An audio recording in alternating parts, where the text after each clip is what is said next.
guys, TJ here. I'm signing back on to the Attorney Trilogy.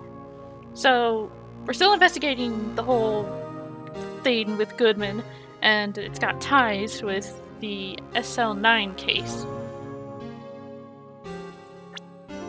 We pretty much know who did it. We know how, we know when, and with what. But the only question remains is why. Why kill Neil? Why kill Goodman? And why blame Lana for it? For all I know, the whole thing with Lana being blamed for it could be an unfortunate coincidence for her. And he just rolled with it. And also the shit he's putting Edgy through. Yeah, and now we're talking to Miss Star again. Joe Dark. That's a name I'll not soon forget. We trailed him for half a year. Oh, the pressure. Still, I don't think I was ever more alive than I was then. Those days were steamier than a bowl of hot gravy. Poor old Jake Marshall, though, must have been going through hell. You mean because of his brother's death? They were close, those two. After Neil died, something took over Jake. He became obsessed. Seeing Jake like that made her all the more desperate. Her? Lana Skye. My sister? The best of the best are put on that SL9 case. Of course they were led by that legendary duo. Lana and Chief Gunn!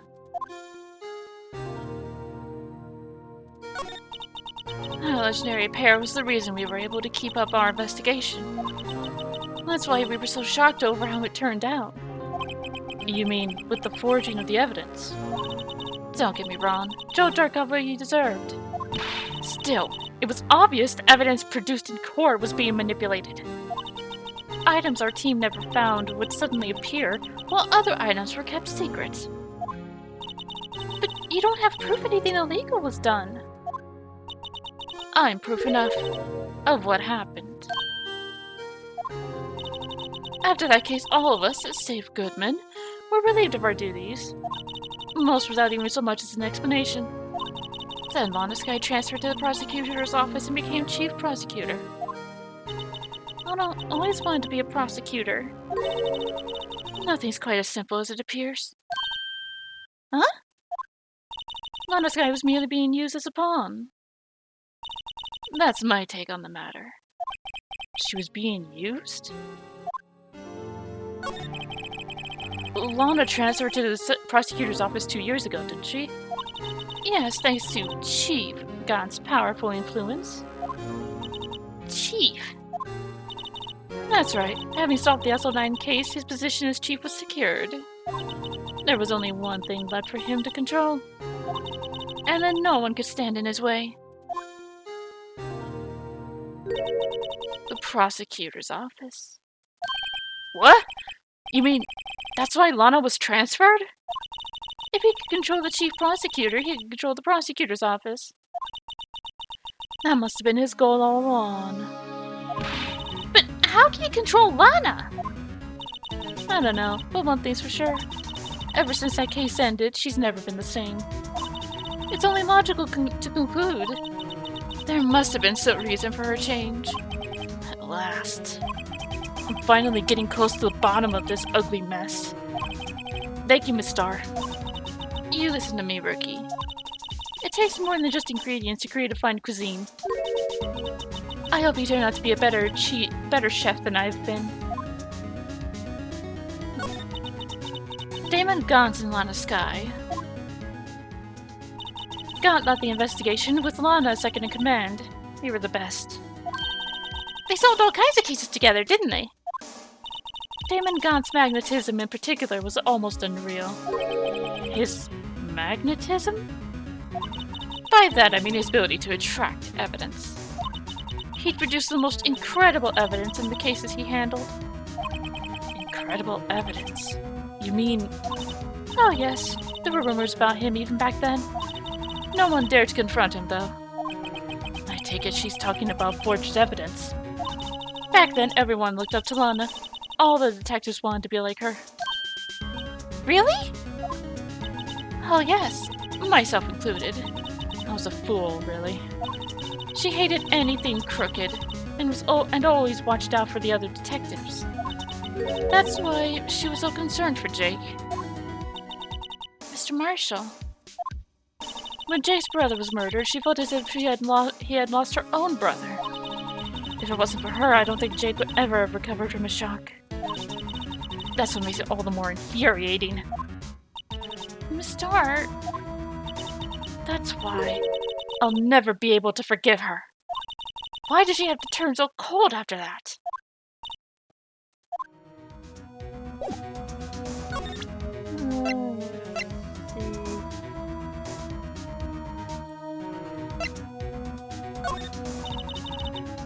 I don't have anything else to tell you. The only thing I can give you now is a poppy seed rice set. Talk about cheap. Eat this and maybe you'll be able to tell black from white in court tomorrow.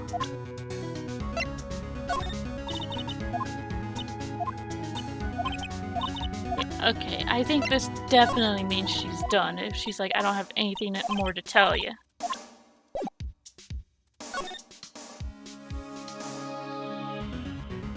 Alright then. We gotta try and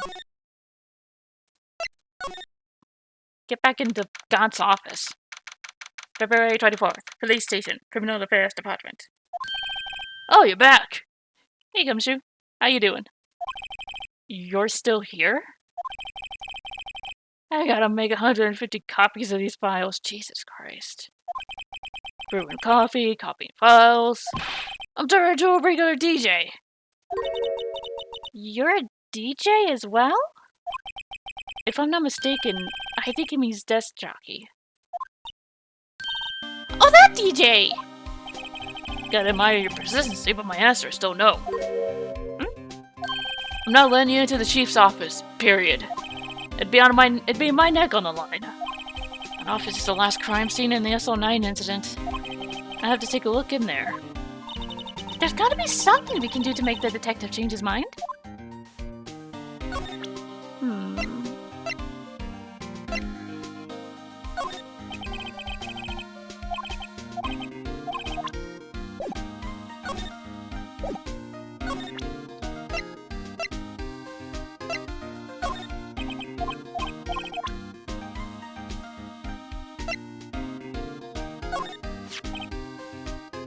There's nothing wrong with Mr. Edgeworth's presentation. Looking into the case for Edgeworth. That's still a thing.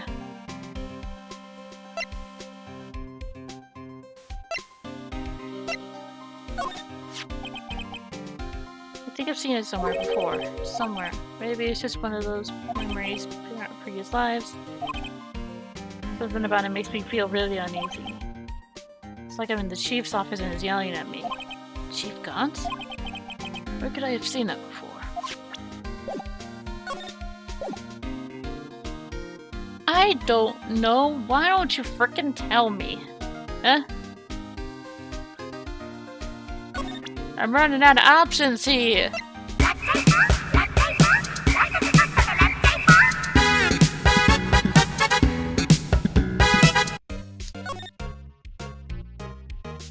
Hi.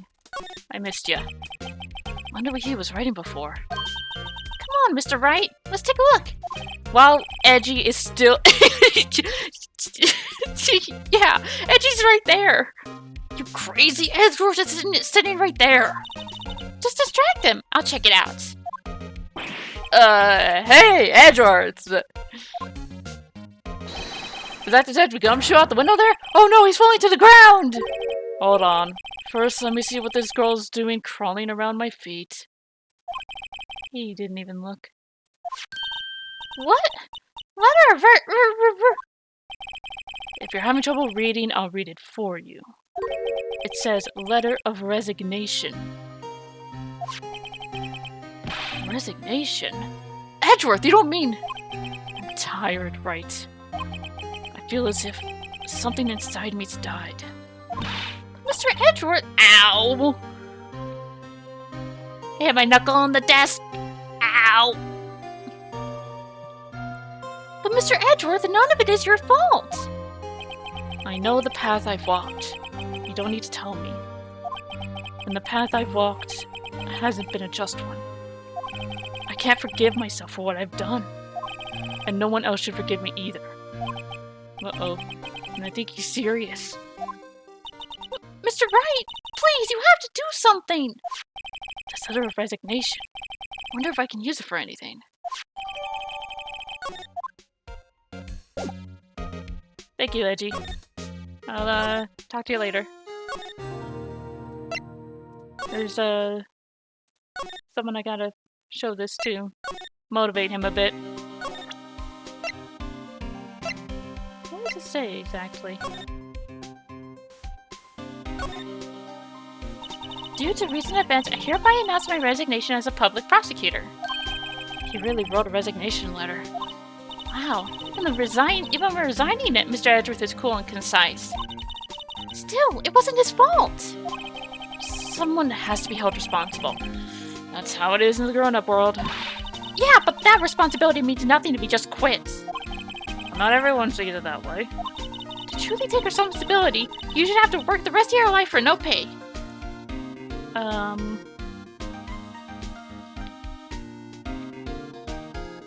My girl, I do believe that is called slave labor. That's one tough grown-up world there.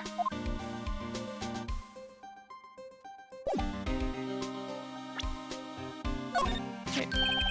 What's this crumpled up piece of paper?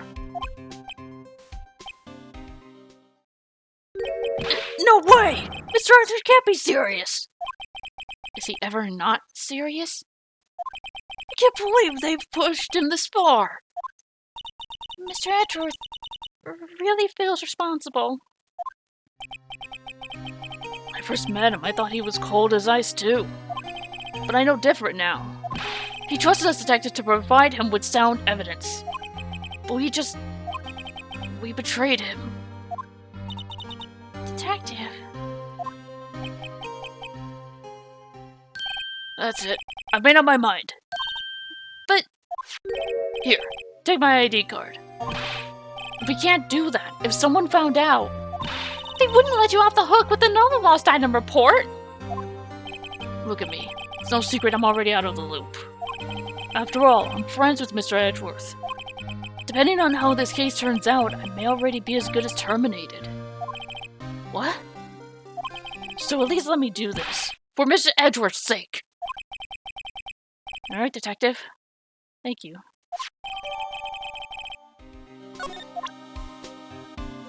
Alright.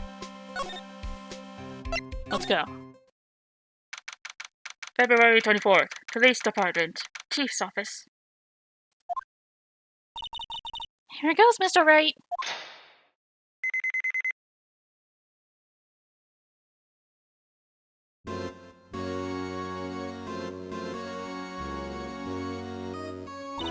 We're in. If anyone finds us now, Detective Gumshoe's a goner. If that happens, I'm counting on you to bail me out. Gah! Did you? Sorry, I thought you were a ghost. Did you slap him? I didn't even know you could slap a ghost.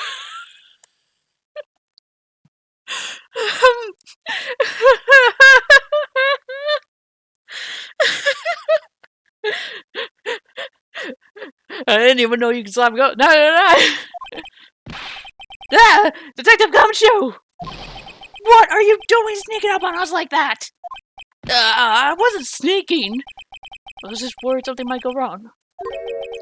So I came too. If you're here, then what's the point of giving us your ID card? Crushed and rendered unusable in pocket. Hey, don't do that to my card!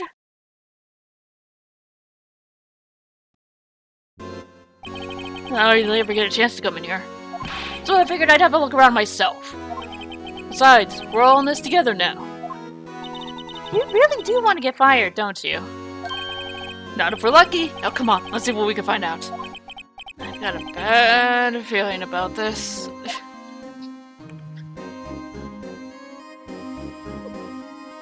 I'm still thinking about the ghost slapping. You can't slap a ghost! They're not corporeal forms! Anyway, let's take a look around. You can see pretty far from 15 stories up. Jesus Christ. This building is that tall. If you were to drop that suit of armor from here... At first the chief wanted to use stained glass for this window. Really? Why didn't he? They say he changed his mind because he wouldn't be able to see the view. Oh.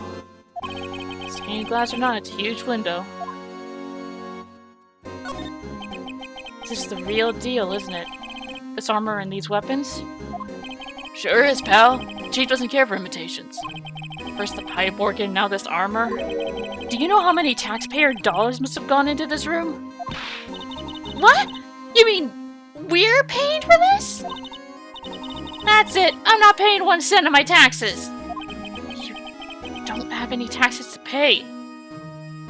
Yet? Shh, be careful what you say.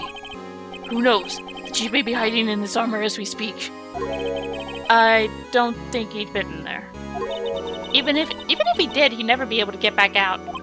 Cut it out. You guys don't know how scary that guy can be. Wow, look at the size of Chief Gon's desk! Speaking of that, when we were here earlier... Oh, it's you two. Chief Gon! He put that paper he was reading in his desk. I wonder what he was reading. This looked like a list of evidence. A list of evidence? In most cases, the list runs twice as long as this, though. Hey, look at the case name! SO9 incident! I wonder what this is doing here. Hold on, detective. What did you just say? I said, I wonder what... No, about the evidence list. Normally, they're twice as long? That's right. I guess there wasn't a lot of evidence. I have Site's list of evidence. List of evidence. It seems too short. Most lists run twice as long. What would the other half of the list be doing here? I knew it! The chief must be hiding something about that case! It would appear so. Let's take a look at this list.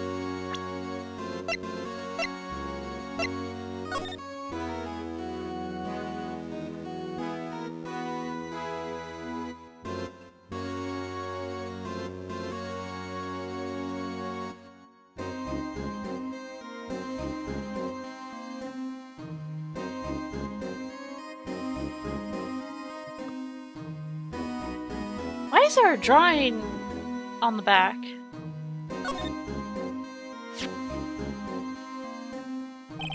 I wonder what this is. Looks like someone drew some kind of sketch here. What is it? Did you find something? I can't make it out. Better keep quiet about it for now. Huh? Oh. Huh? Oh, no, it's nothing. Why are your eyes moving about like that, Mr. Wright? I better not forget about this picture.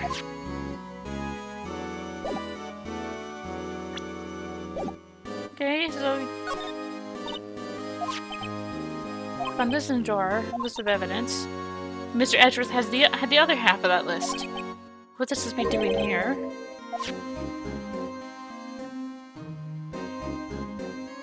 And so we should probably show that to Edgeworth as well, because yeah, this is a safe, isn't it? Safe. That word is ripe with intrigue. Okay, if you say so. It looks like a code needs to be entered in the panel to open it. A 7-digit number. I think I just might know what it is. What? Do we? What? Do we? 7-digit number. Is it all the sevens?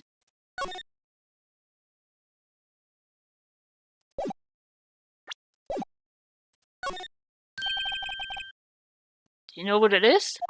I have a hunch. Oh, I know! You want to try my birthday! It's...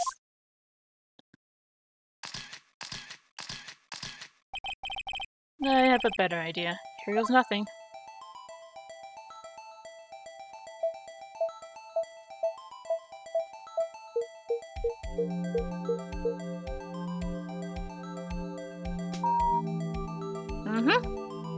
All the sevens. Bingo. Well, what number did you enter? There we go. I should have said bingo with that face. Whose birthday was that, pal? 7777. 1, 2, 3, 4. Oops. Either way, we put that number in. I did not mean to click. What? The number of the mysterious executive officer who entered the room that day. You mean 1, 2, 3, 4, 5, 6, 7. 6 sevens. That ID number? I think you're 1 7 shy this time. Oh, 7 sevens. This can only mean one thing. That's Chief Gant's ID number. Say, anyone care to look inside? I think I will. Thank you for suggesting that. Is there any money in there? How much does he have stashed away? Why is your first thought money? Look, it's a shard from a broken cup. That's the missing piece!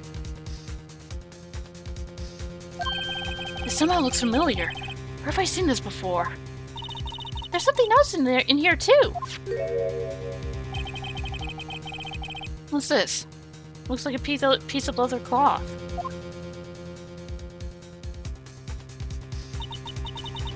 This is a handprint, isn't it? Hey, I saw someone wearing a shirt like that once. You think the chief made up the design? I don't think so. Oh. Well, it was just a thought. Is that it? This is all that was in the safe? Apparently so. It's empty now. Piece of cloth with a handprint on it. And a broken shard from a cup. They look like pieces of evidence. Yeah, but unless you can prove they have something to do with this case. I'm afraid I can't just let you take them.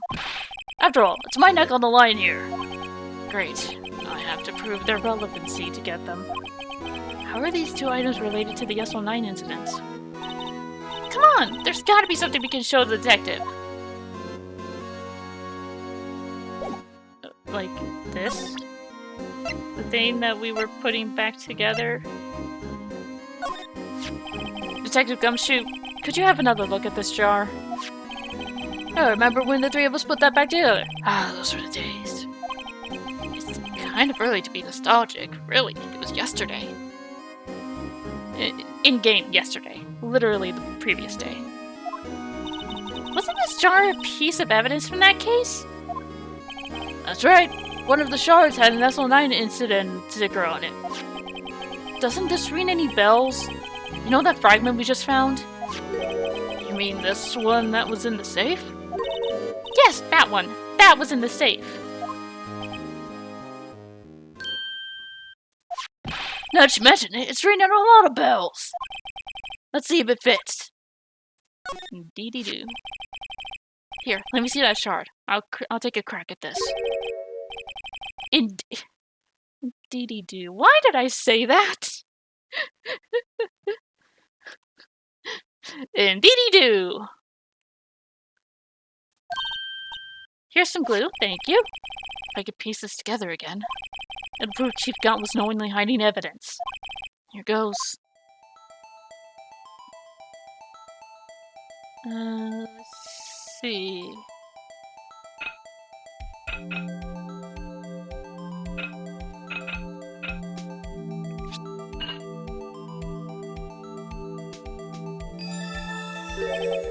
There!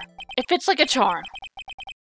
That, of course, means Chief Gaunt willingly and knowingly hid a piece of this jar in the safe.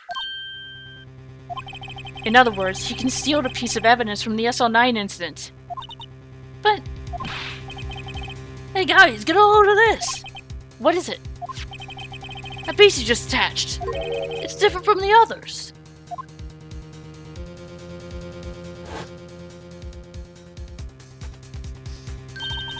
There's a reddish line on it. Reddish line.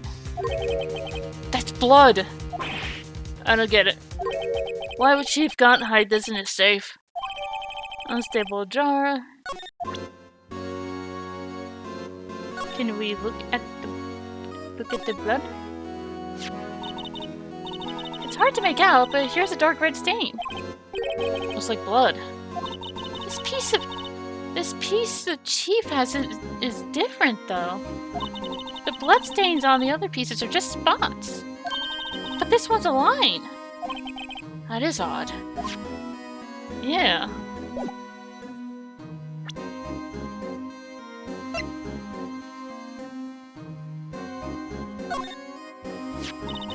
This is what the Chief was reading before, isn't it?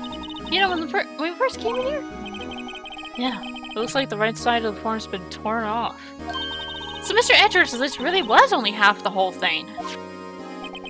Something else is bugging me more than that. Take a look at the back of the form, pal. The back? I did. So now can I bring it up?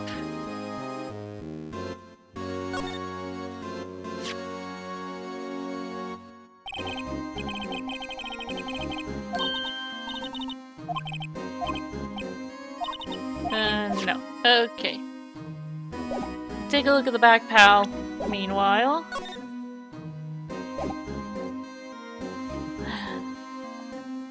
Alright, let's look around a bit more.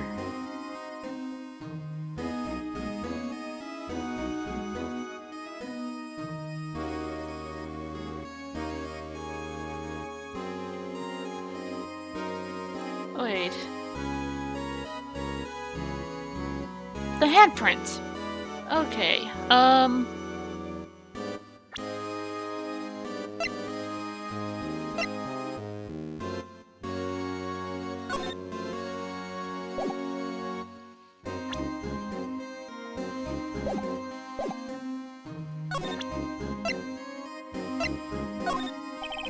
Detective Gonshu, I'd like you to have a look at this. Hey, I know what that is. So you want to take out some? So you want to take some fingerprints? That's a great idea, Detective. All right, go to town. Sheesh. What are you doing? Why are you sticking your hand out like that? Go ahead, take my fingerprints. It's not your fingerprints you want to take. Huh? Come on, this isn't the time for jokes.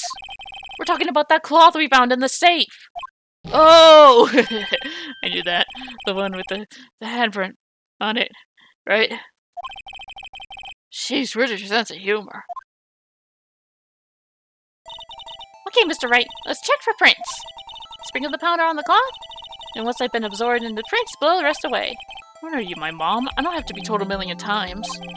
Alright, let's get this over with. And... whoops.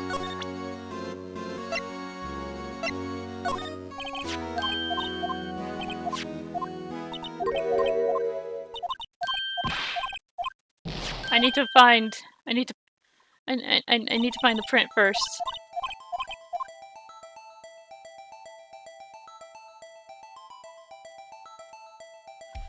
All right. Cocaine!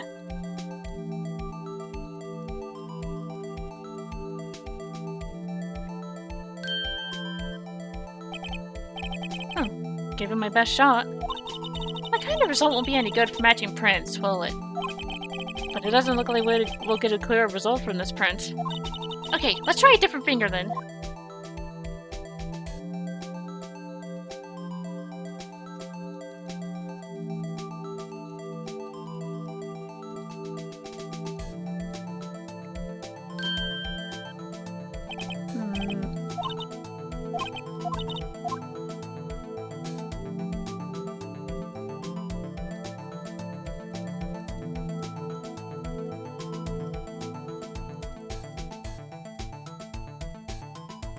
There we go. That's better.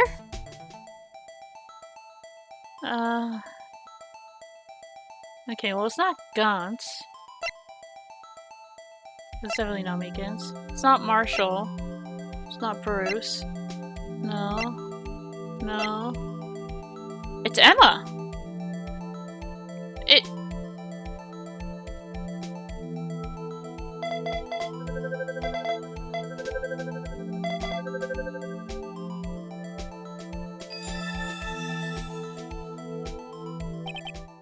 No. How can this be? What are Emma's fingerprints doing here? Hey, you found a match? Whose fingerprints were they? It seems the prints are too old. They aren't clear enough to get a match. Oh, that's too bad. I thought it'd be Dark's prints. Psst. Hey, you, over here. What's going on here? What are that kid's prints doing inside the chief's safe? Don't ask me! Let's just keep this information from Emma for now. Here, maybe you should hold on to this.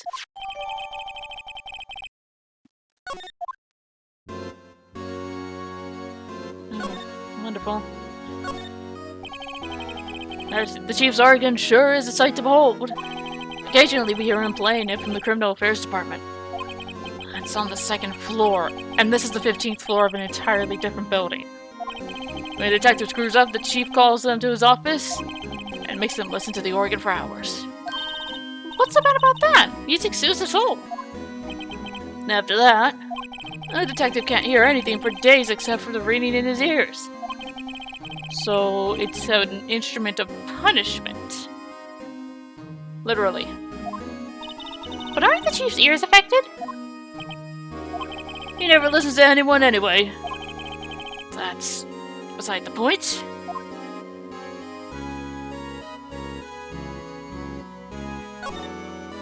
This mark looks like some kind of flower. Word is, it's designed after the insignia on the prosecutor's badge. Prosecutor's badge? Yeah, like the one hanging from your collar. What? They have badges too? This is supposed to portray the severity of the punishment system. Now that you mention it, it does look all pointy and kind of painful. Mr. Edgeworth never wears a badge. That's because he's a sharp dresser. A badge like that wouldn't go too well with his outfit. Yeah, I can understand that. So sharp dressers don't need to wear badges? I guess everyone just kind of lets it slide. I don't see how that's supposed to signify severe punishment.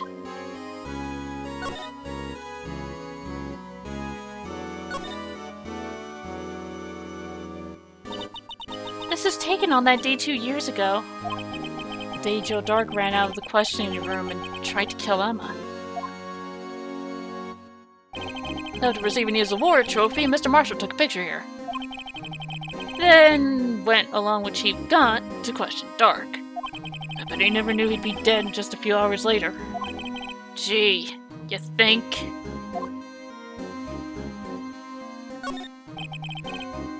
This was Lana's desk. Sure is tidy. Lana's always been a meticulous cleaner. There's not even any dust on it. Looks like someone's still keeping it clean. Does Lana ever come back here? No. Chief Gaunt must still keep it clean in memory of the partnership. They were the stuff of legends are made of. Does he keep it in memory of her? Or in memory of the crime? These shelves are mostly empty. Lana must have cleaned them out when she transferred over to the prosecutor's office. There's a small picture frame on the left shelf. Hey! This is when Lana and I went to that theme park!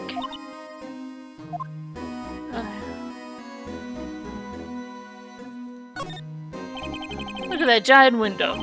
Makes you want to crash through it and jump outside. I wouldn't recommend that. This is the 15th floor. I know, I was just saying. Saying what? Ever since making Detective, I've always dreamed to do something like that. Note to self, Detective Gumshoe has a lot of dreams. As long as he doesn't go crashing through the window when he gets fired. Don't say that!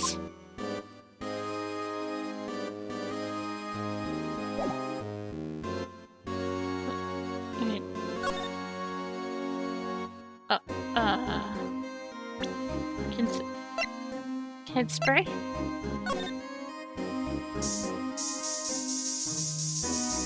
Spray! Everywhere! This place will be stinking of Lysol by the time we're done.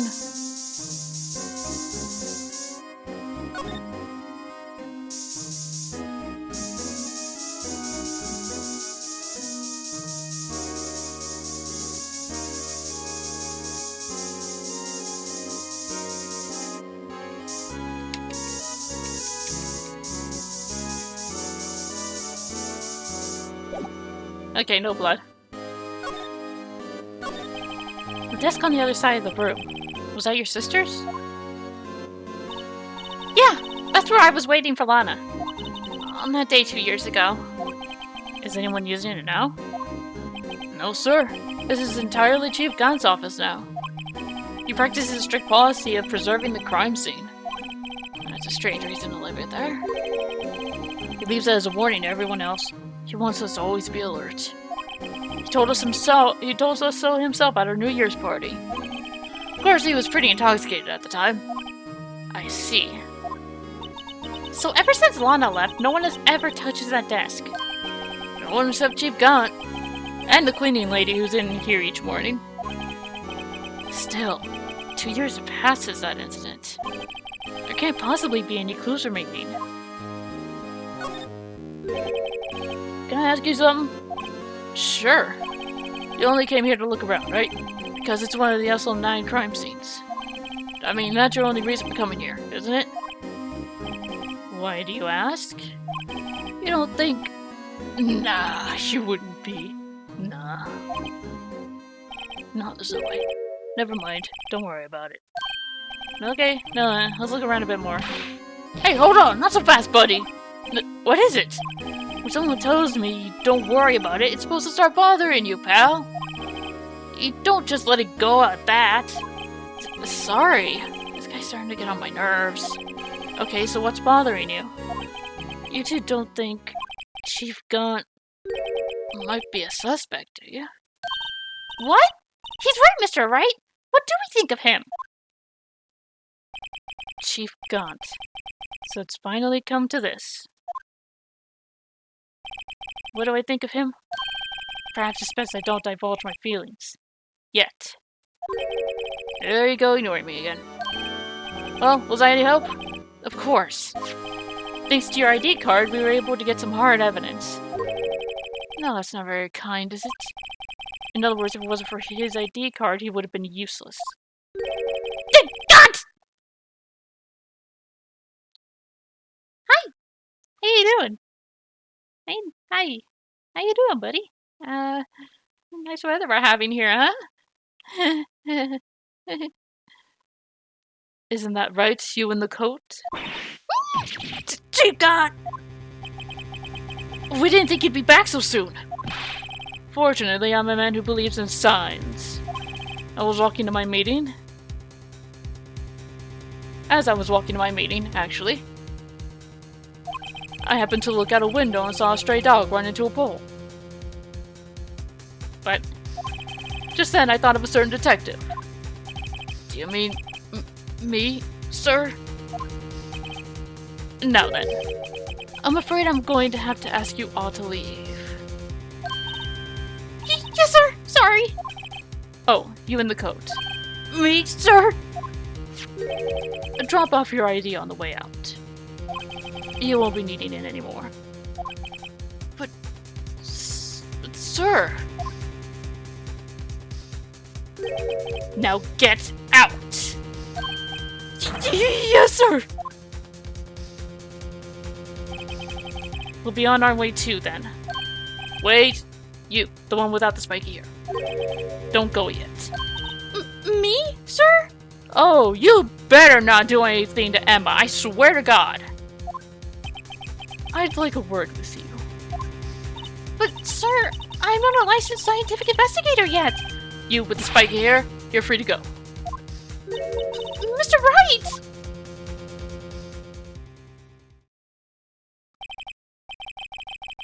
Look, pal, I've told you once, I've told you 1,000 times. The chief's office is off limits.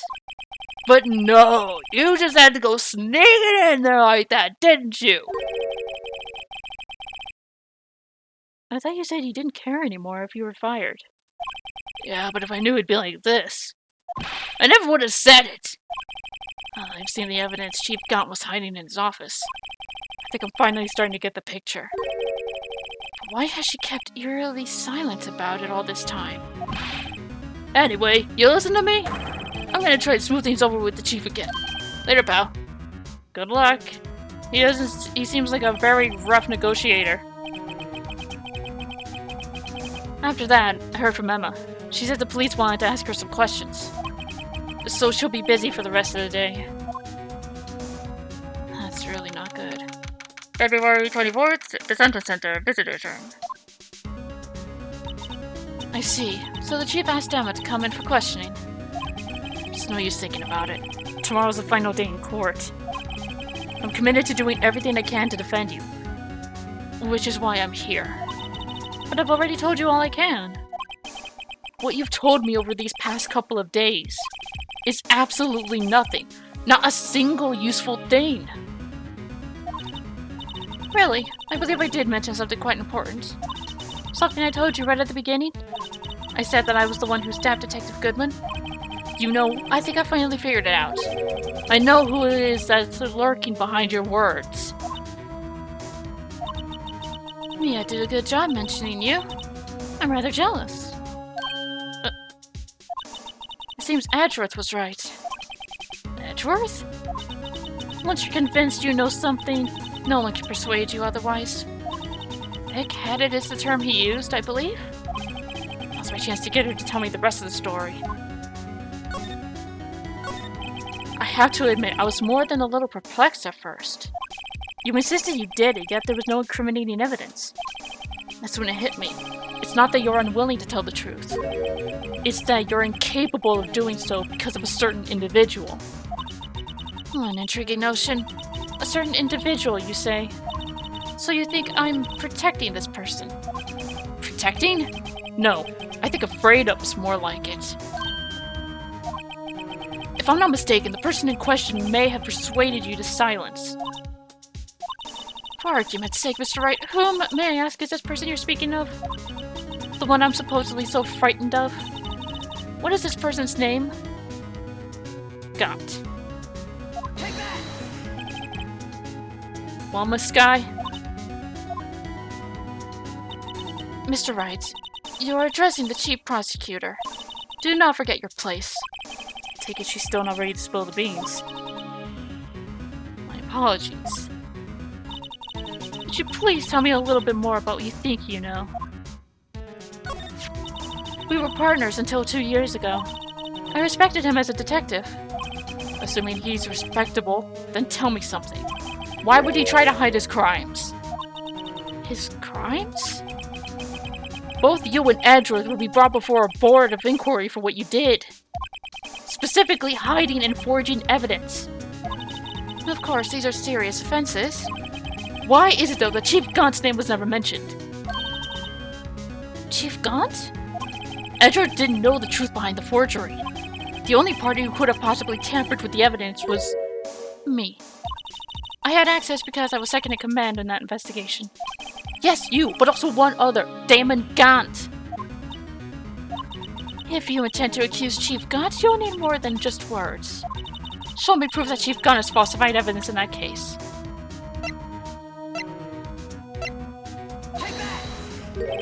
I just found this in a safe in the Chief's room.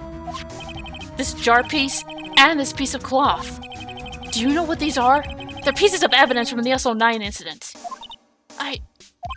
The person concealing evidence was none other than Chief Gaunt himself.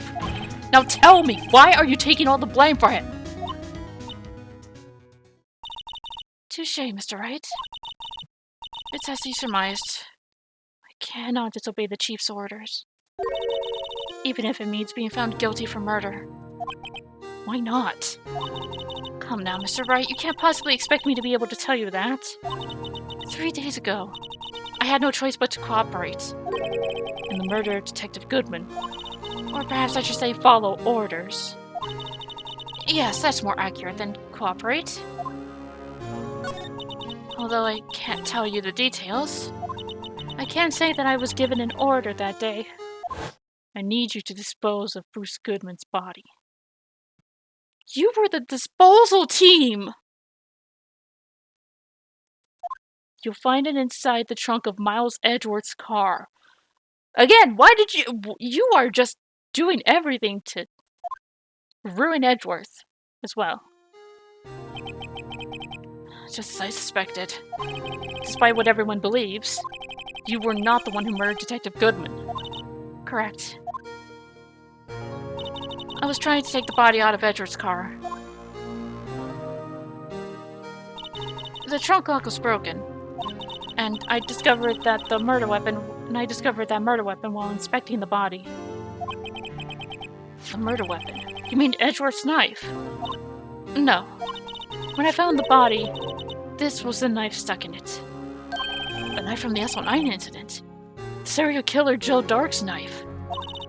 I couldn't just leave that knife in him. So I took it out and stabbed him with another knife. That would be Edgeworth's knife. That's right. Even though he was already dead, my hands were shaking at the thought of stabbing him. That's why I ended up cutting my hand. And that's the reason for the bandage on your right hand. Yes. It seems that I got blood on the victim's shoes as well. And then... she saw me just as I plunged the knife in. The star, huh?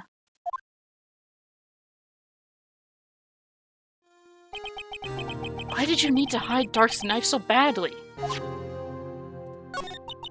It took a lot of work to finally close the Dark case 2 years ago. It was over with. I didn't ever want it to be opened again.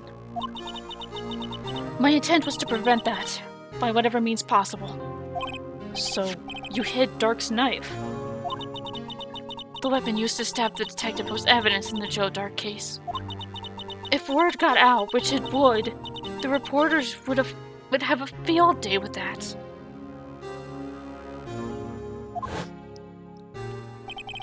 So you wrapped the knife in your scarf and hid it in Edgeworth's exhaust pipe.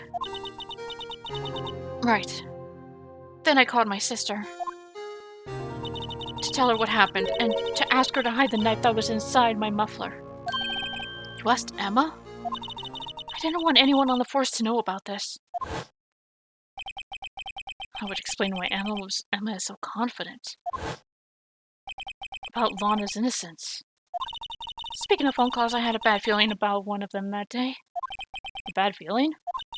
The truth is, after I received those orders from Chief Gon, the first thing I did was make a phone call.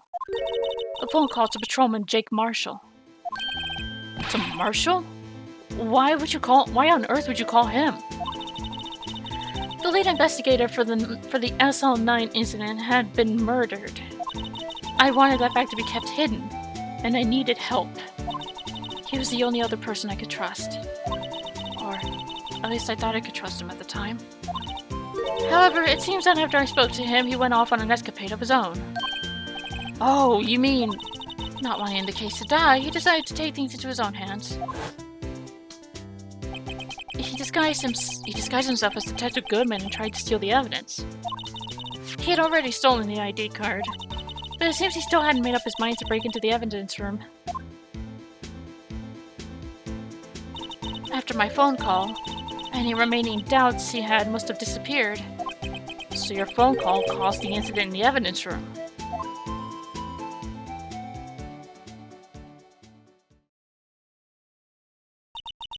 I'm afraid that's all I can tell you. But Lana, you've earned my respect, Mr. Wright, both as a defense attorney and an investigator.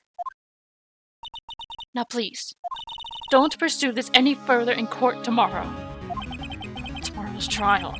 There's only one way to drive off Lana's demons. I've got to get to the bottom of everything. Detective Goodman's real murderer.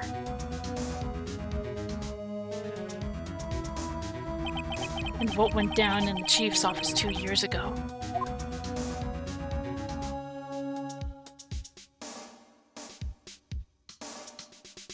Alrighty.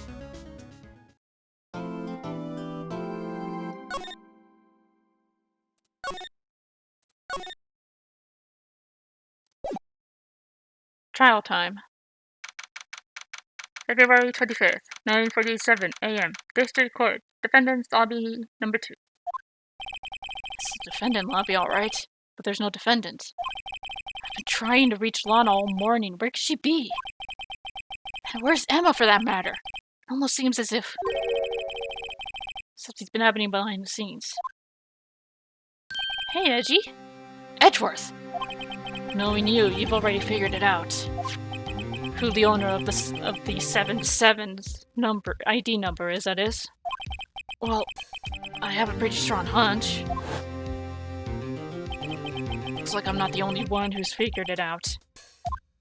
You know, the only reason this trial didn't reach a verdict yesterday is because there was still room for doubt regarding this ID record. If that number does belong to whom you suspect, then no doubt will remain. After all, he hasn't been officially charged with anything. True, not yet. In any event, once all doubt has been removed from that list, I can call for a ruling. 5 minutes, right? And Chief Prosecutor Sky will be found guilty. But she didn't do it! I figured you'd say as much. That's why I came here, to hear what you have to say. This is the first time he's ever done something like this. Lana's hiding something, and the only way we'll ever know the truth is to draw it out of her. The truth. Everything goes back to the SO9 incident. Don't be stupid. Today is the last day of the trial. We don't have time to reminisce about the past. That depends on you. If she's found guilty, you'll lose your only chance to find out what really happened. I'll think about it. See you in court, right? This is it. If I'm ever going to find out what Chief Gaunt has on her, it's now. February 25th, 10 a.m. District Court, courtroom number 9. That's not getting annoying, is it? Is it, like, reading the whole time and location thing like that? Or just in general? Court is now in session for the trial of Miss Lana Sky. The defense is ready, Your Honor. The prosecution is ready, Your Honor. Normally, this is when the prosecution puts forth its opening statement. But before that, the police chief has a proposal to make. Oh no! Chief Gaunt.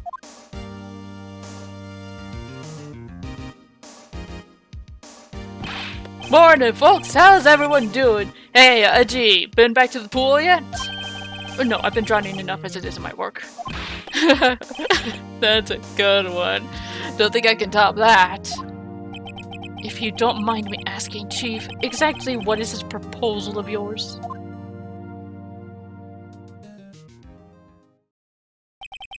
Lana, that is to say, the defendant, has asked me if she could speak directly to the court. She wants to do what? Having heard what she intends to say, I feel she should be granted her request. In the end, it should save everyone a lot of time and trouble. What did you force her to do? And where's Emma, you bastard? What's this all about, defendant? I'd just like to make one simple request and I'll be finished.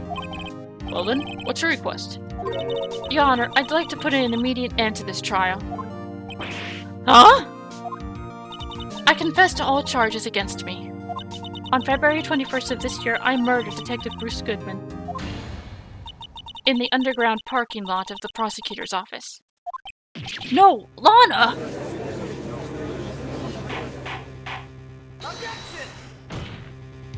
You can't! Your Honor, the defendant's claim does not change the defense's plea. In that case, Mr. Wright, I no longer require your services. But Lana! Your Honor, I hereby forfeit my right to an attorney. The prosecution may lack direct evidence against me, but it has sufficiently proven its case through testimony and circumstantial evidence. I would like you to render your verdict now, if you please. Well, the defendant certainly has the right to self-representation. Her request is legally valid, although this is an unprecedented situation. Indeed, it appears there's no further need to continue this trial, even if Mr. Wright may feel otherwise. can't be happening! It appears the time for the verdict has arrived. This court finds the defendant... Objection! One moment, Your Honor. Thank you, Edgy! Mr. Edgeworth, the prosecution has not yet proven the defendant guilty beyond reasonable doubt. Any ruling at this stage would certainly be premature. Come now, Worthy.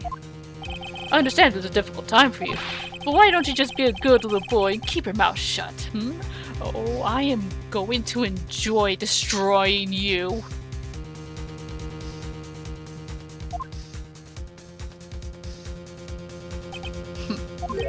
I don't think I care for your tone, Chief Gunt. What?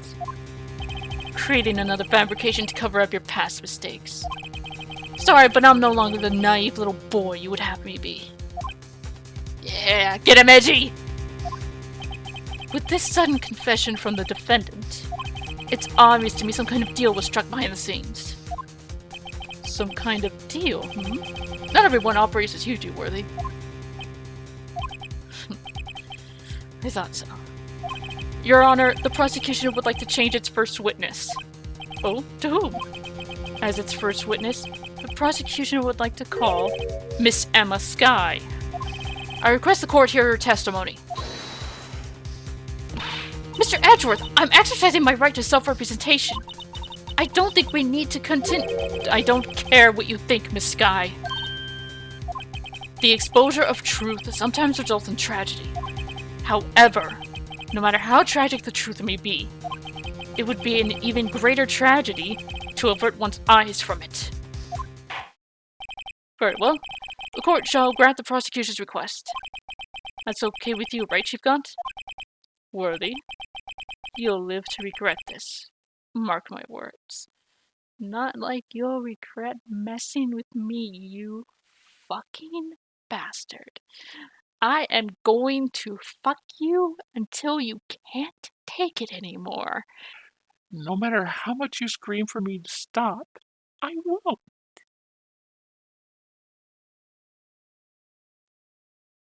You'll be put in a position so unescapable that you won't even know what to do. I'm going to break your little mind until it's nothing but shattered itty-bitty pieces. Anyway, let's get the trial going. Miss Emma Skye, please take the stand. Looks like Edgeworth has decided to take the horse by the reins.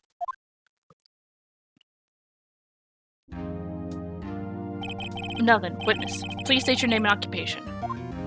My name is Emma Skye. My occupation? I'm Lana's little sister and I want to be a scientific investigator. 2 years ago, you encountered the serial killer Joe Dark of the Joe Dark killings. Is this correct? Yes. I'm trying my hardest to forget about that, though. I'm sorry, but I'm afraid I'm going to have to ask you to recall those events one more time. Mr. Edgeworth, please remember this trial concerns the murder of Detective Goodwin. Is an incident that was resolved 2 years ago really all that relevant? Yes, it most certainly is. Well, okay then. He sure gave up fast. That's a good thing, Phoenix. Now, please testify about what happened to you 2 years ago. The trip to yesteryear has finally begun. It's bound to lead to the truth behind this trial.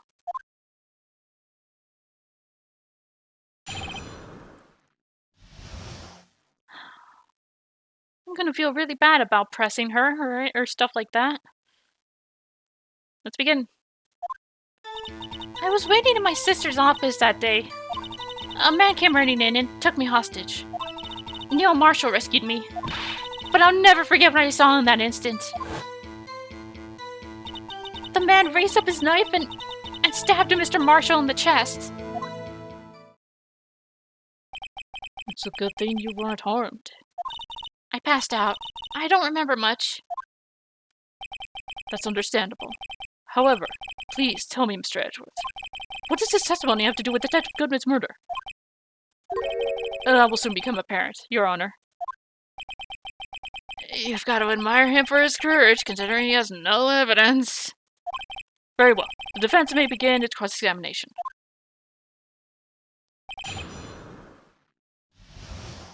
Sorry, Emma. 2 years ago, the defendant was a detective at the police department, correct? Yes, she was second in command under then Deputy Chief of Police Gaunt. My sister, she was the best detective ever. Yes, I remember. Deputy Chief Gaunt and Miss Sky used to be quite the pair. I believe they shared the same office. That's right. I'd always sit at my sister's desk and dream about playing that organ. I wanted to play it that day too. The police department and the prosecutor's office held a ceremony that day. Lana promised to take me to dinner after she finished her work. A man came running in and took me hostage. A man? Yes, Joe Dark. He was a serial killer. Joe Dark was brought in for questioning the day of that ceremony. We were desperate to get anything on him that would lead to an arrest. When he saw his chance, he fled the room, right? Upon fleeing the room, Dark proceeded to take the elevator. He must have been in a panic because the elevator was going up. He then ran into Sky and Gaunt's office. There was a lot of noise coming from outside, so I opened up the door to have a look. That's when I saw him. Neil Marshall rescued me. What was the prosecutor doing there? That day, there were 2 people present during Dark's questioning. Deputy Chief Damon Gaunt and Prosecutor Neil Marshall. Almost forgot about Gaunt. Neil Marshall had just received the Keener Prosecutor's Award. Young and dedicated, he went straight to the questioning room after the ceremony. I assumed that would also be why he was the first to run after Dark. When Dark grabbed me, I thought I was as good as dead. And that's when Prosecutor Marshall came running in. I don't clearly remember what happened then, but I'll never forget what I saw in that instant. Can you tell us about that? Mr. Marshall jumped on Dark. Just then, the lights went out. The lights? It was just about this time of the year. There was a terrible storm going on and lightning struck nearby. So the electricity went out. Wait a minute. If it was pitch dark in that room, you shouldn't have been able to see anything, right? Right, but just then lightning flashed again outside. That sudden flash left an unforgettable image of the scene in my mind. I see. I told the detective about what I saw then. The detective? Yes, Detective Goodman. He was in charge of the case. Detective Bruce Goodman, the victim. So you spoke with Detective Goodman about this 2 years ago? Yes. That's what's so scary about this trial. And you told Detective Goodman about what you saw? Yes, but at the time, the words just wouldn't come out. That's why I drew a picture. A picture? Yes, I think she mentioned that before. Well, Mr. Wright, have you heard enough? This picture the witness drew, I believe it has a very important meaning. But the list of evidence I was given 2 years ago didn't contain a picture. Witness, would you mind if we added this statement to your testimony? Yes, Your Honor. I drew a picture of that scene once, but it seems to have been lost. You drew a picture of the scene you witnessed, right? Yes, I wanted to do everything I could to help the investigation. I can still see it now, whenever I close my eyes. That's strange. I took over the case after Prosecutor Marshall died, yet I never received any picture. Perhaps the witness is mistaken. But I did draw it, I swear! I'm not just imagining it. This picture that Emma drew, that reminds me. I guess I should check the evidence again. Well, anyway, let's continue. The scene that I'm printing... Man... I present... the evidence. Mr. Edgeworth. this little girl put all her heart into drawing that picture. And yet you would insist on denying its existence. Hey, I'm not the bad guy! All I'm saying is that as the prosecutor for that case, I wasn't handed such a picture. That may well be. But that doesn't mean it doesn't exist. Behold! This is the evidence list for the SL9 incident? Please turn it over, Your Honor. Turn it over. Turn it... Oh, what's this? Yes. What is that? Hey, that's it! That's the picture I drew! Indeed. Two men appear to be wrestling there. What's the meaning of this? What are you doing with that list? Me? Uh-oh. Only the prosecutor in charge should have access to that list. Hmm? These lists. They're different from each other. What? It would appear that Mr. Edgeworth, that the evidence list that you were handed 2 years ago was incomplete. These two lists fit together to form one. You can see the marks here where they were torn apart from each other. So you see, Mr. Edgeworth, it's quite obvious what happened. 2 years ago, only half the evidence in that case ever reached you. What? What?! Order! Order! But Miss Skye, why did you draw your picture on the back of such an important list? Because that's what Detective Goodman handed me in the questioning room, Your Honor. Wait a minute. If this list was torn in half, then that means... Your Honor! Are you alright, Mr. Wright? Your eyes are bulging from your head. If the evidence list was torn in half, then there might be more on the drawing on the back of Mr. Edgeworth's list. Yes, it's quite conceivable, Mr. Edgeworth. It's possible. Let's see. Is something wrong? Do you even have to ask? Sorry, Your Honor. There is indeed something drawn on the back of my list. It's that thing! No! It comes back to the badger! Why?!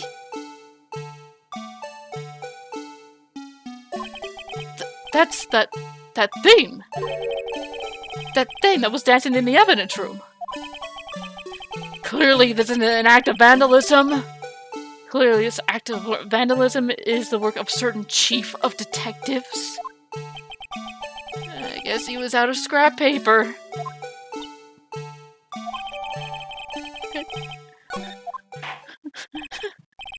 Very well.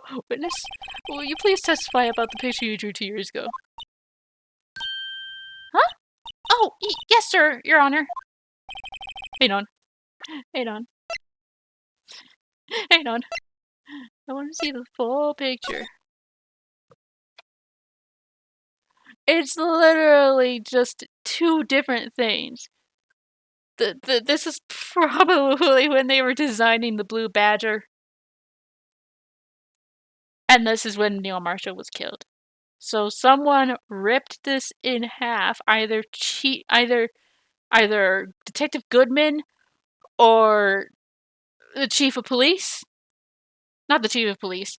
The guy in the desk at the police department.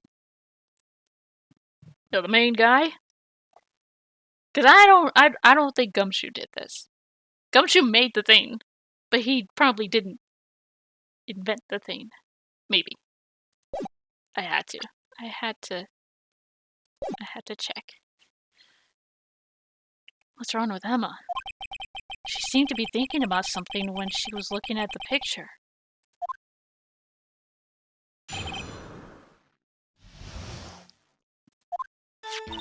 This is the picture I drew 2 years ago. The flash of lightning was so bright, all I could see were shadows. After that, I must have fainted. The picture shows exactly what I saw in that instant. think a flash of lightning could burn such an image into your mind. Thanks to that, though, she was able to show us exactly what she saw. Well, I don't see any contradictions here. This clearly shows Joe Dark about to murder prosecutor Neil Marshall. The defense may now begin its cross-examination. Again, sorry, Emma. I'm just doing my job here. Did you draw this picture right after the incident? I think I drew it 2 or 3 days later. At first I was in such a state of shock that I couldn't do anything. During that time, the investigation team was reorganized. Detective Goodman was placed in charge, under the direction of Damon Gotts and Lana Skye. 2 or 3 days later. The memory should still have been fresh in her mind. Excuse me, witness. Well, can you please tell us why this picture is painted all black? The flash of lightning was so bright, all I could see were shadows. So at the time, you didn't even know it was Mr. Marshall who had come to your rescue? No, I couldn't see him clearly. The lightning was so bright, and I was knocked out, and I was knocked to the floor. You were knocked to the floor? Dark had a tight grip on me, but when Mr. Marshall jumped on him, I was knocked away. I turned around, and that's when the lightning flashed. Poor Emma. I'm just glad she wasn't hurt. What happened after the lightning flashed? After that, I must have fainted. You mean you didn't see the actual murder take place? No, I'm sorry. The flash of lightning only drove off the darkness for a split second. Not only that, but the trauma of the situation understandably caused the witness to faint. Do you really need to torture this girl any further? Hey, I'm not the bad guy here. Anyway, this picture shows exactly what I saw in that instant. Sorry for asking so many times, but are you sure you drew exactly what you saw? Of course! This is the exact scene! It wasn't influenced in any way from your talk with the detectives? Are you insinuating we somehow manipulated her memory, Mr. Wright? No, of course not! I'd better watch out or he might find some way to cut my salary. I drew this picture before I heard anything from the detectives, so I don't think anyone's story would have influenced me. Mr. Wright, is there something that's bothering you about this picture? Huh? Oh, well... That's strange. She claims this is exactly the scene that was imprinted in her mind. And yet, there's clearly a contradiction here. Is there?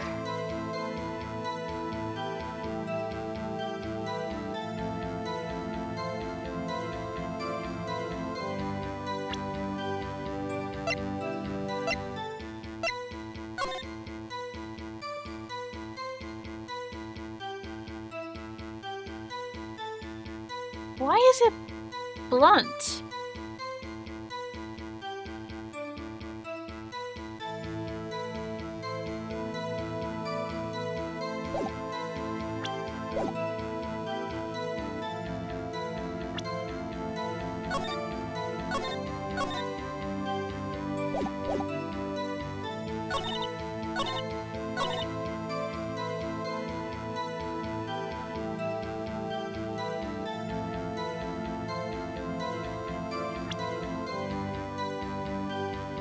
What can I present here that would...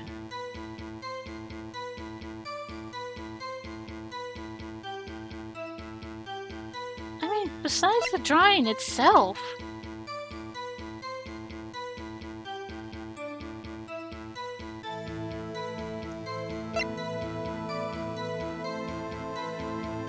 Knife tip was in the wound, but the knife is blunt.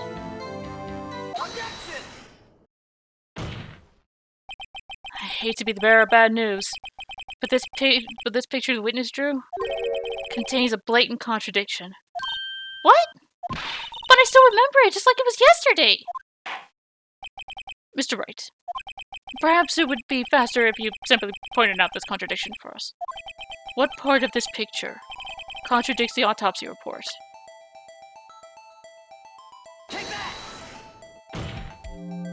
The contradiction, of course, lies here. Take a look at the knife the man is holding. If you look closely, you can see its tip is broken. Even I don't have to look closely to see that, Mr. Wright. But Mr. Wright, look at the evidence! See the murder weapon? Its tip is broken too! If I recall, the tip of the knife was found broken off in the victim's body. It was a conclusive piece of evidence that proved Joe Dark was the murderer. I'm afraid it's not so simple, Emma. And where, pray tell, could you possibly see a problem? It's obvious, really. The victim suffered a single stab wound to the back. If the victim was only stabbed once, then the murder weapon should not yet be broken. Ugh! What's the meaning of this? Perhaps the knife was broken beforehand. Sorry, but I'm afraid that's not possible. The tip of the knife was found inside the victim's body. If it was broken beforehand, it couldn't possibly wind up there. That's right! What does this mean? The tip of the knife was undeniably discarded. These desks are getting so beaten up by these people. Everyone's just slamming the desk. The tip of the knife was undeniably within the victim's body.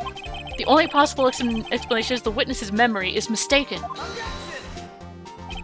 That's why I asked her so many times if she was sure she remembered correctly. I believe you were annoyed at the time. She was sure she remembered correctly. But there's no other way to explain this inconsistency. Not so fast, Mr. Edgeworth. There is another explanation. Have you forgotten already? About a little something called falsified evidence? You're treading on thin ice, right? All I'm saying is that this broken knife tip might be the piece of evidence that was forged. You can't deny the possibility. No.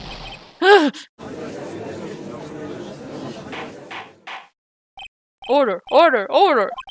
Are you saying the investigation really was corrupted? Your Honor, please allow me to once again go over the evidence that took place the day of the murder. The police department and the prosecutor's office were holding a ceremony that day. After receiving the King of Prosecutors trophy, the award at the ceremony,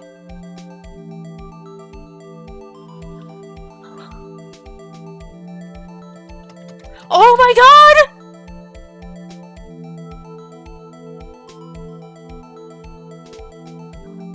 He stabbed him with the sword from the trophy and then took Dark's knife and stabbed him in the same put the knife in the same place, or he broke it and methodically put it in there. Who the fuck knows? Neil Marshall questioned Joe Dark along with Damon Gaunt. During his questioning, Joe Dark filled the room.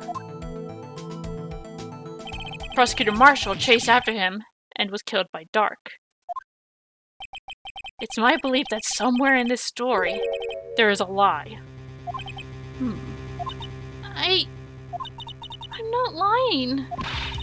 The man really was holding up a broken knife.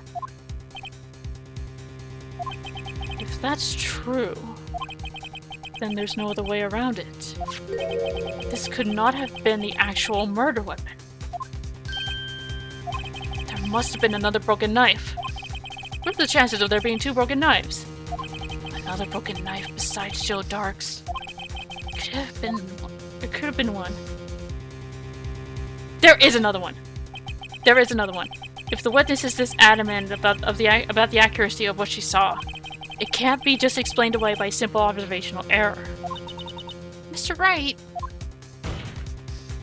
In that instant, Emma really did see a broken knife. I assume then that you have some information about this other broken knife. If so, please feel free to enlighten us. murder weapon was already broken prior to the murder. There's only one way. Take a look at this. Here's the real murder weapon.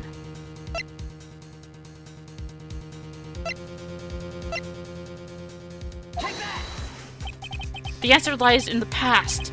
2 years in the past. Right here inside this picture. This is a picture of the awards ceremony. Ah! What is it, Mr. Edgeworth? It's the broken murder weapon. Notice the award prosecutor the award prosecutor Marshall was holding?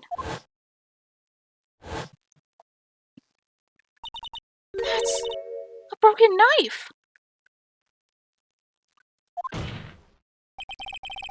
As we earlier concluded, the knife in the drawing was not Joe Dark's knife. That being the case, the knife the witness saw was in all likelihood from this award. Order! Order! Order! Neil Marshall was awarded the King of Prosecutors that day. As an award, he was given this broken shield and knife. When he chased after Joe Dark, he pulled out this knife. Being a prosecutor, he did not carry a pistol. This broken knife was the only weapon he had in this dangerous situation. But that can't be. Oh, and why not, Mr. Edgeworth? Because if the King of Prosecutors' award knife was the murder weapon, then the murderer and the victim would be reversed. What do you mean? I mean, this man raising the knife would have been Prosecutor Neil Marshall. Oh. Oh! But the prosecutor was the one who actually died. That's true. What is going on here? It seems Mr. Wright has been a bit too eager to jump to conclusions. Wait! I remember now. I remember everything. Witness? Mr. Edgeworth! What is it? Could you show me your evidence list again, please? His list? The one with that picture scribbled on the back?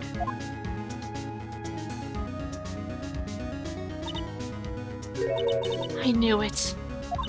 This picture. I'm the one who drew it. Oh, so it's this... What? What? You drew that? That's right. The list wasn't torn in half at the time I drew this picture.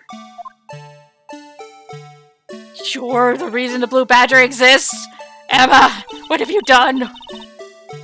All this time I've been trying so hard to forget. I must have locked this part away deep inside me. Perhaps it would be best if we added this to the witness's testimony. Would you please tell us what you've recalled, Miss Skye? Yes, Your Honor.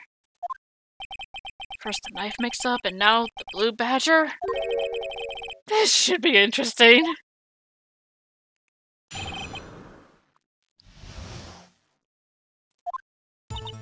When I saw that man raise his knife, I panicked and rushed toward both of them. I think I knocked away the man with the knife. Just then, there was another flash of lightning, and that's when I saw the Blue Badger. He wasn't in the room, but I'm sure I saw his shadow.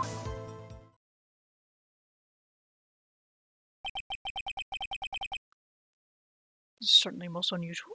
Objection! Try impossible!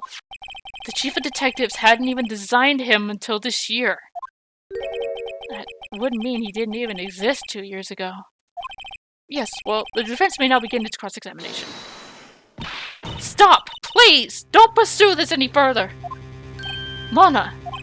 What's the meaning of this? Please remain seated in the defendant's chair. But you can't do this! I've already confessed to the crime! Why can't you just leave it at that? Chief Prosecutor Skye, we've already come this far. It's too late to turn back. Silence! The defense will now begin its cross-examination. Bailiff, please detain the defendant. Seems we're finally getting to the core of the matter.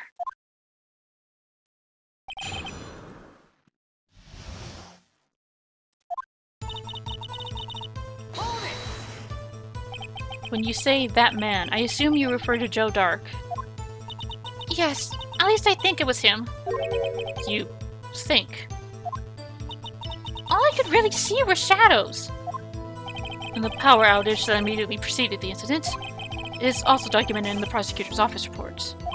So then you panicked and rushed toward both of them. Why would you do something so dangerous? What else could I have done? He was about to stab Mr. Marshall. She was convinced that Dark was the one holding the knife. But as we just theorized, Mr. Marshall was the one holding the knife. Well, I didn't know that at the time. When that Dark guy knocked me down, all I could think was I've got to help that other person.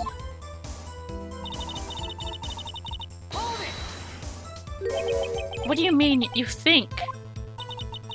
It all happened so fast, and I was in shock. I don't remember everything clearly. What I did, it's all kind of a blur. Miss Guy was almost killed before she was witness to the murder about to take place. With so much happening in a matter of seconds, a little disorientation is only natural. I saw the man about to stab the other person, who I thought was Mr. Marshall. I knew I had to stop the man with the knife. What you did was very brave, young girl. So then, what happened next? Just then there was another flash of lightning, and that's when I saw the blue badger. Are you sure about this? Of course! See? I even drew a picture of him here. But it was the chief of detectives who thought of this hideous beast. And that was just this year. The blue badger didn't exist 2 years ago.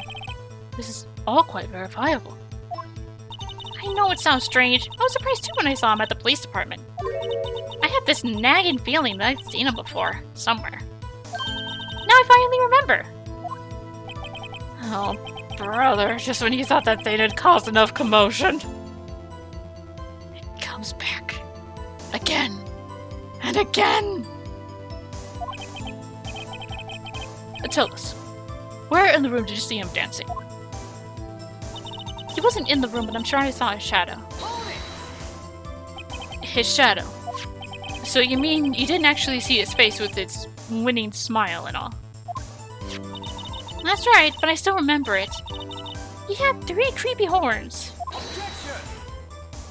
This is pointless. That thing couldn't have possibly existed 2 years ago. The witness must be mistaken. That may well be. But what's important is what caused her to think she saw what she did. Oh, and I suppose you have an explanation. So, if so, by all means, please tell us what the shadow really was. What was it Emma saw when that lightning flashed? Who is the blue badger, really?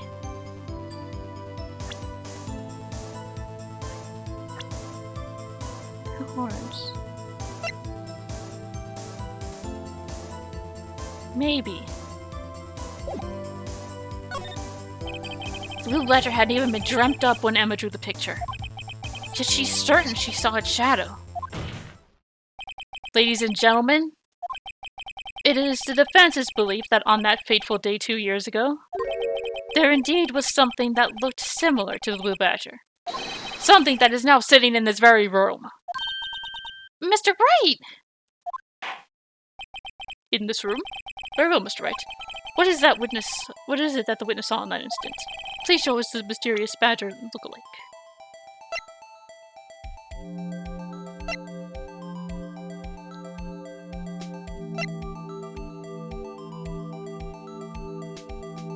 Am I mistaken?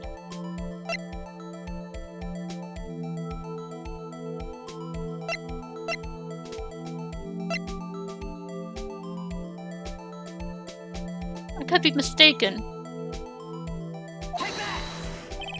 Behold, in her confusion, the witness mistook this for the blue badger.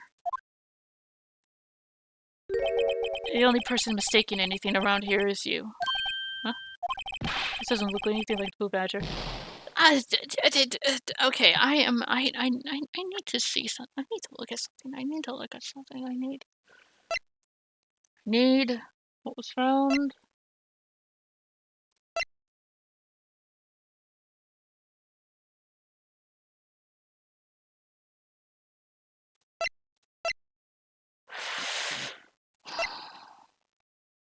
You need a jar?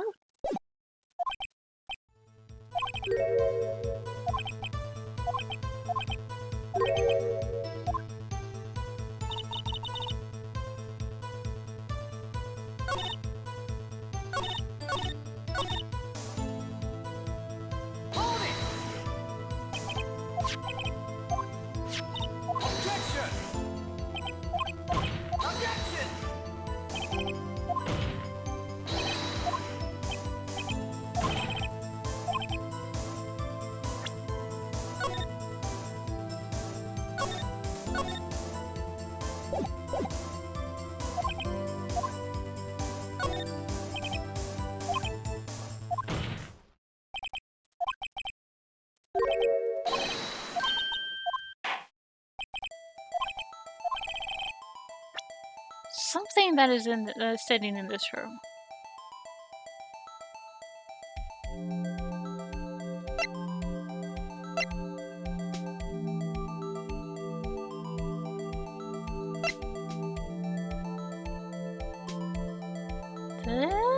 This question mark? Take that! The mysterious blue badger was in fact this. But that's what exactly is that? I believe it's some sort of jar. But Mr. Wright, that doesn't look anything like the blue badger. Indeed it doesn't. As it stands now, it's just a plain jar. However, what if we were to change our viewpoint? Our viewpoint. I've got to show them the correct angle to look at this.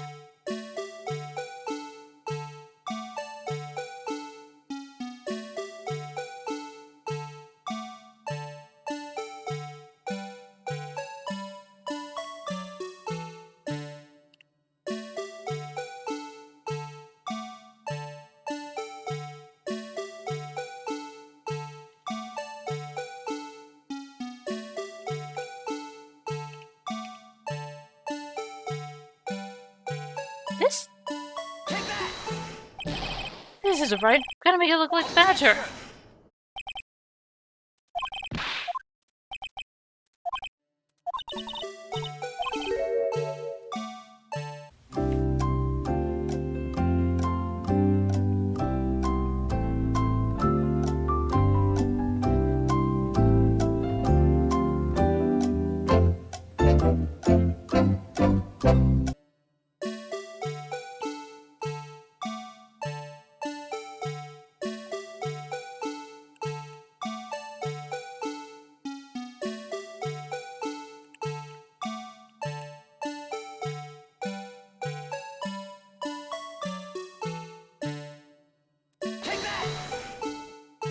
There we go.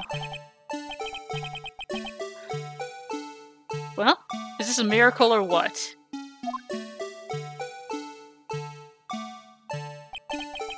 No one can possibly deny this jar's resemblance to the blue badger. No. It can't be.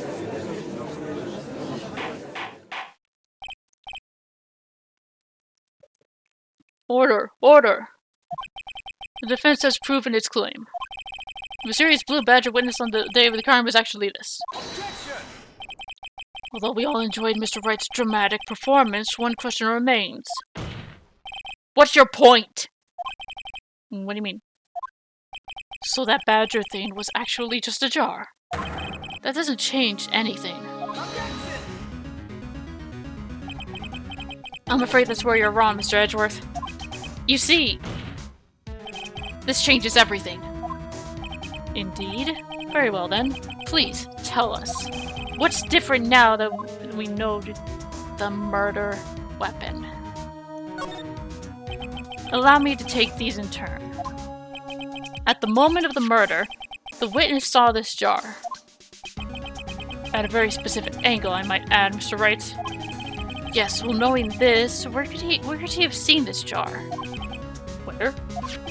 The location of the jar is shown in a picture taken on the day of the crime. It's on a shelf in the office of Damon Gaunt. Objection! But the body was found lying near Lana Sky's desk. The witness testified so herself. Objection!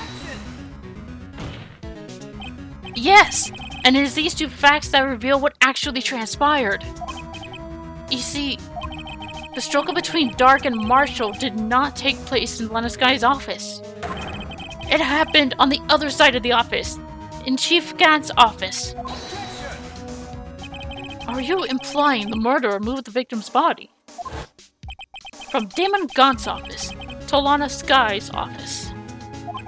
Yes. Why would he do that? There's no reason. Exactly.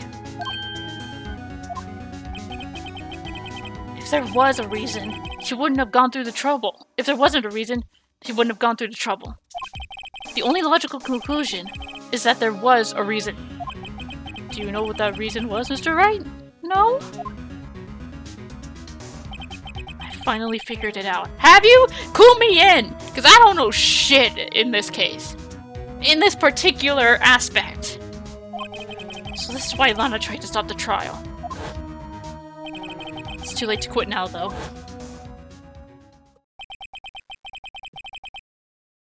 Wait. Did Lana move the body for Gaunt?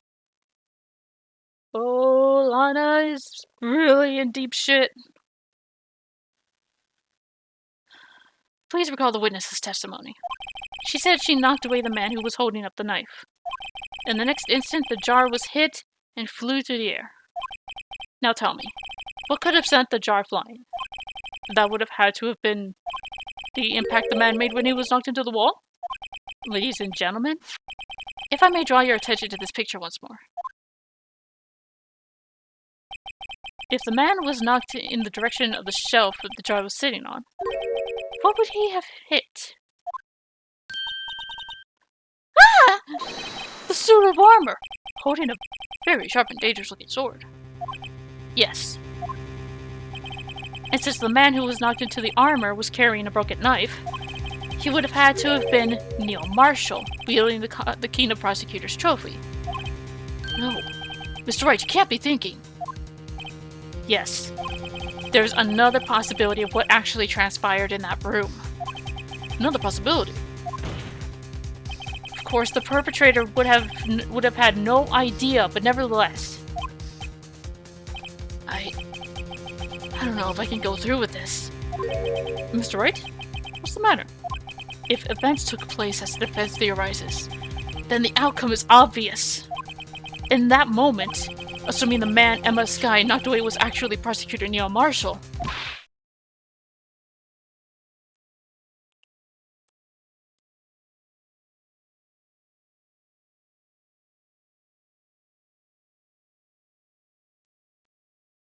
It was an accident, though! You mean Mr. Marshall died because of me? No!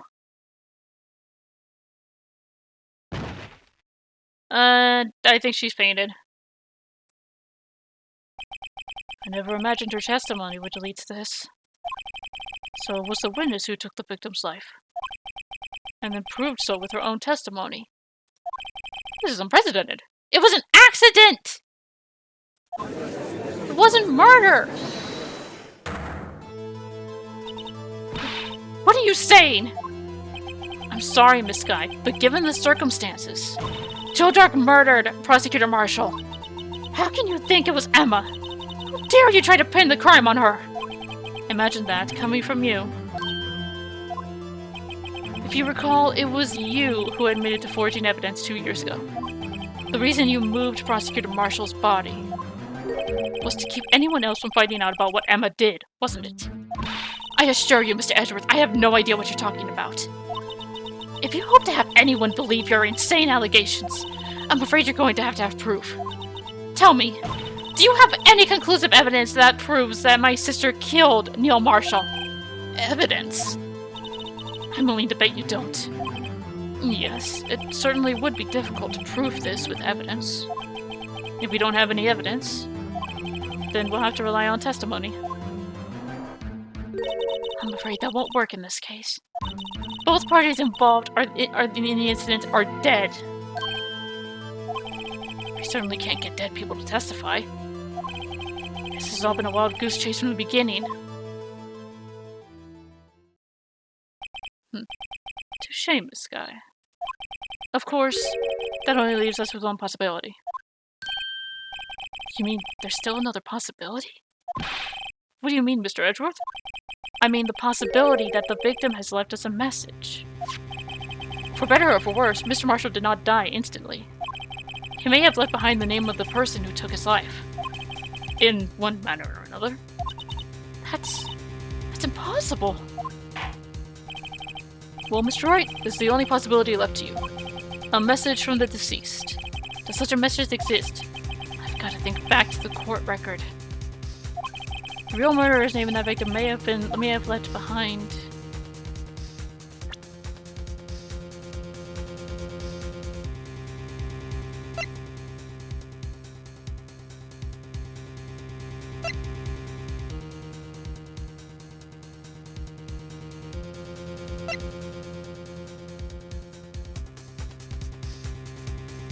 Blood traces. Did he write Gaunt's name in blood? On the urn? And then he smashed Gaunt smashed the urn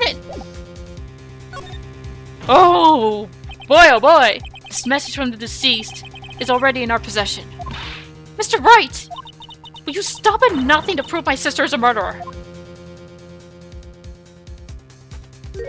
Do not be mistaken, Miss Sky. Our purpose is not to accuse Emma of any crime.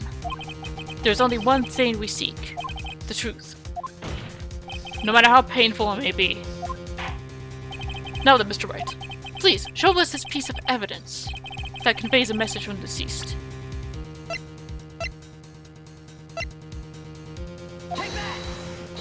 This is the message left by the deceased. This is that blue badger from before, right? Is he going to just speak the killer's name? If that thing could, I'm sure it would. Looks like everyone's forgotten this is just a jar. A message was left here, on the surface of this jar. What do you mean? If you look closely, you can see a faint trail of blood on this jar. It looks like someone wiped the blood away. Yes, but notice. For some reason, the blood on some of the fragments was not wiped away. Yes, there's a line here, drawn in blood. So what you're saying is these dots were once lines. Prosecutor Marshall did not die instantly. He used the few precious moments left to him to leave behind a message. One that someone apparently wiped away. The blood must have seeped into the jar where lines changed directions. Precisely so. All we need to do is connect these points. And the victim's message will become apparent. No. Mr. Wright, what kind of message did the victim leave for us? Your Honor, I believe the bloodstains will reveal to us the answer. I've got to connect these dots to make letters. There's only one thing the victim would have written to give him the circumstances.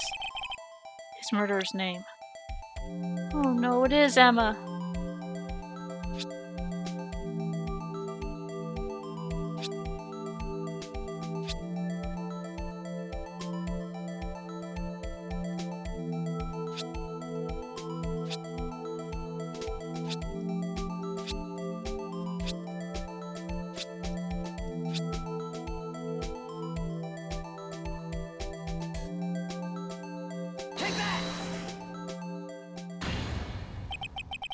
Defense attorney's duty to prove their client's innocence.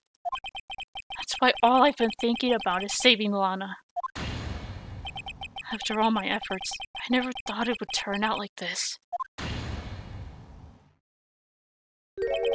Emma.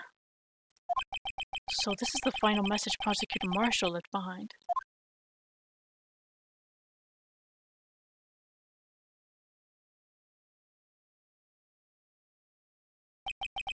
Of all people. She may not have meant it, but in the end, the one who took the victim's life was Emma Sky.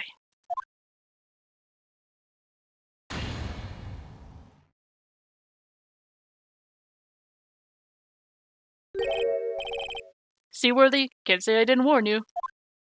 Fuck off, you bastard. Chief Gaunt, do you understand the implications of what you've done? What? What are you talking about? 2 years ago, Joe Dark was sentenced to death. He was convicted because his final murder. I believe you were the prosecutor in the case, were you not? Yes, Worthy. Because of you, an innocent man was sentenced to death. Not only that, but you used forged evidence to ensure he was not innocent. He had killed before. And what happened with Marshall was a fucking accident.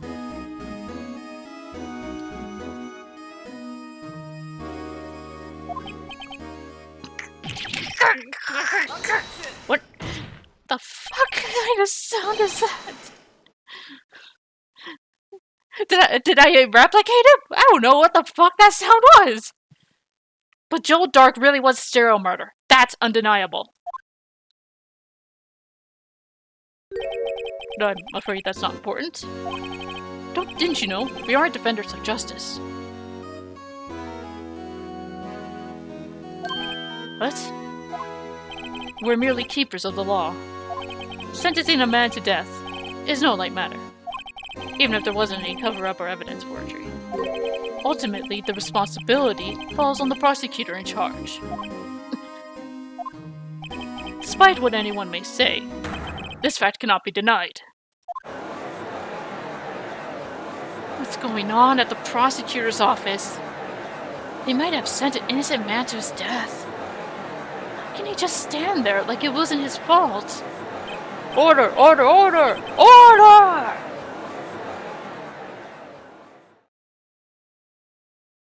Gavel's pounding fell on deaf ears. Unable to settle the crowd, the judge declared a recess. Where this trial's headed, no one knows. We've got to get Gaunt!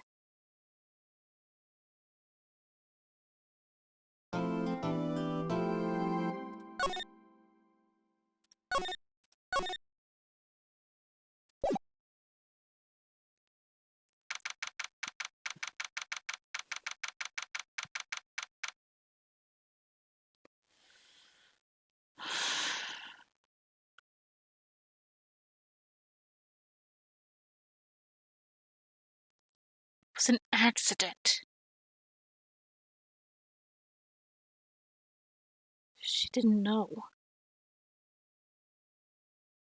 It was dark. She didn't know. She thought it was dark. She was just trying to defend Marshall, who was trying to defend her.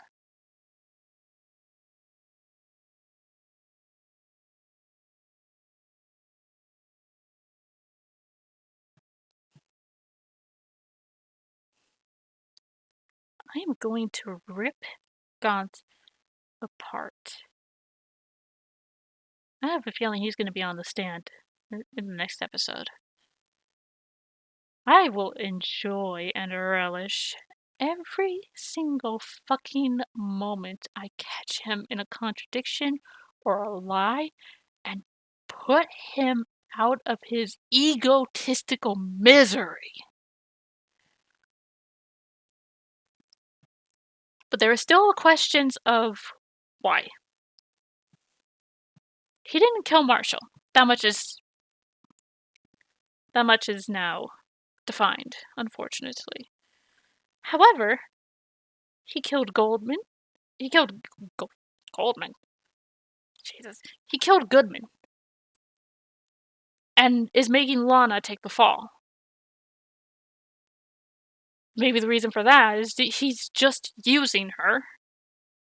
But why did he kill Goodman? What did Goodman find that had to result in his death? Guess we'll find out in the next episode. Sorry for the bit of a cliffhanger, but it seems like a really good place to stop the episode. At least there'll be one hell of an episode next time. So, till then, I'm signing off. Bye-bye.